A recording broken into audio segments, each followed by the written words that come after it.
क्या आप लोग भी पतंगबाजी के शौकीन हैं और इस रक्षाबंधन, जन्माष्टमी और इंडिपेंडेंस डे और इस सीजन के अंदर अगर आप भी काइट फ्लाइंग करना चाहते हैं तो ये खबर आपके लिए है। पतंगबाजी के शौकीन लोगों के लिए एक ऑर्डर डीसी जम्मू की तरफ से सामने आया है और ये ऑर्डर हर साल निकाला जाता है, लेकिन इसका इम्प्लीमेंटेशन ग्राउंड लेवल पर कितनी होती है वो एक बड़ा सवाल हर साल देखने को मिलता है। और ऐसे कई इंसिडेंट्स पेश आते हैं जिसमें कि जान का नुकसान अक्सर हर साल रिपोर्ट किया जाता है। तो बिल्कुल आप समझ गए होंगे, मैं बात कर रही हूँ चाइनीज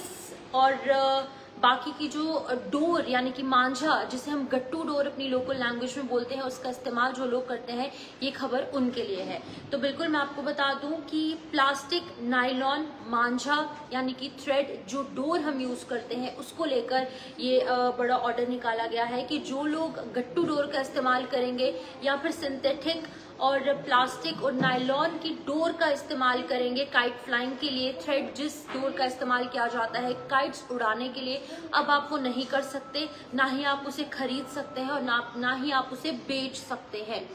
तो ये एक बड़ा ऑर्डर निकाला गया है डीसी जम्मू की तरफ से। और डीसी जम्मू सचिन कुमार वैश्य, जो कि IAS है, डिस्ट्रिक्ट मजिस्ट्रेट जम्मू है, उन्होंने एक ऑर्डर निकाला है जिसमें कि साफ तौर से कहा गया है कि अक्सर इस तरीके के जो इंसिडेंट्स हैं वो रिपोर्ट किए जाते हैं, जिसमें हम देखते हैं कि चाहे बर्ड्स हैं या फिर लोग हैं, उन्हें दिक्कत पेश आती है। खासकर जो 2 व्हीलर जो ड्राइव करते हैं उनको बेहद ज़्यादा दिक्कत होती है। किसी का गला कट जाता है, किसी को कहीं पर कट लग जाता है और कई लोगों की मृत्यु भी पिछले कई सालों में हो चुकी है इस चाइनीज डोर की वजह से। तो इस बार जो लोग भी इन्वॉल्व होंगे गट्टू डोर को खरीदने में, गट्टू डोर को बेचने में या फिर गट्टू डोर का इस्तेमाल करने में, चाहे वो इम्पोर्टेड है या फिर यहाँ पर बनाई गई ये डोर है, उसको लेकर ऑर्डर सामने आया है कि उसको उस व्यक्ति के खिलाफ जो है वो कड़ी से कड़ी कार्रवाई होगी, उसे फाइन अलग से होगा और उसे इम्प्रिजनमेंट अलग से दी जाएगी। तो ये वीडियो आप ज़्यादा से ज़्यादा शेयर कीजिए ताकि अगर आपके भी दोस्त, खास तौर पर लड़के जो युवा हैं,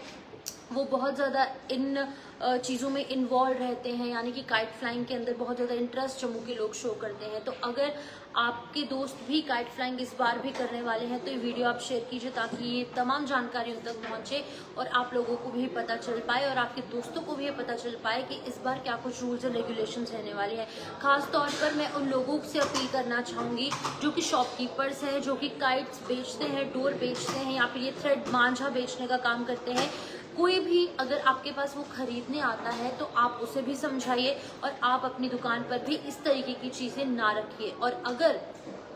जो व्यक्ति खरीदने जाता है, जो कस्टमर है, और अगर उसे दुकान पर ऐसी कोई चीज़ देखने को मिलती है कि ये चाइनीज़ मांझा है या फिर नायलॉन या फिर प्लास्टिक की ये डोर है, प्लास्टिक का थ्रेड है, तो आप लोग तुरंत जाकर नियर बाय पुलिस स्टेशन में इन्फॉर्म कर सकते हैं। और अगर आपको कोई भी ऐसी जानकारी है तो आप हायर अथॉरिटीज़ तक पहुंच सकते हैं, उन पर स्ट्रिक्ट एक्शन लिया जाएगा। लेकिन प्लीज़ ह्यूमैनिटी बेसिस पर आप इस चीज़ का इस्तेमाल ना करें, इस सिंथेटिक या फिर प्लास्टिक, नायलॉन, मांझे का इस्तेमाल ना करें, क्योंकि लोग जो 2 व्हीलर ड्राइव करते हैं उनको अक्सर कट्स लग जाते हैं, कई लोगों की जान चली जाती है। और वहीं दूसरी तरफ जो बर्ड्स हैं उनको भी कई बार कट्स लगते हैं, उनकी भी मृत्यु हो जाती है। तो ऐसा कोई इंसिडेंट इस सीजन में पेश ना आए, इसको लेकर ये ऑर्डर निकाला गया है। तो मैं आपको एक बार फिर से बता दूं कि सचिन कुमार वैश्य, जो कि IAS हैं, डिस्ट्रिक्ट मजिस्ट्रेट जम्मू है, उन्होंने कहा है कि SRO 126 की वॉयलेशन करता जो भी पकड़ा गया उस व्यक्ति के खिलाफ जो है वो कड़ी से कड़ी कार्रवाई होगी। और BNSS के तहत सेक्शन 163 के तहत उन्होंने ये ऑर्डर जो है वो पास किया और इस ऑर्डर को फॉलो करना सभी जम्मू वासियों के लिए अनिवार्य होगा। और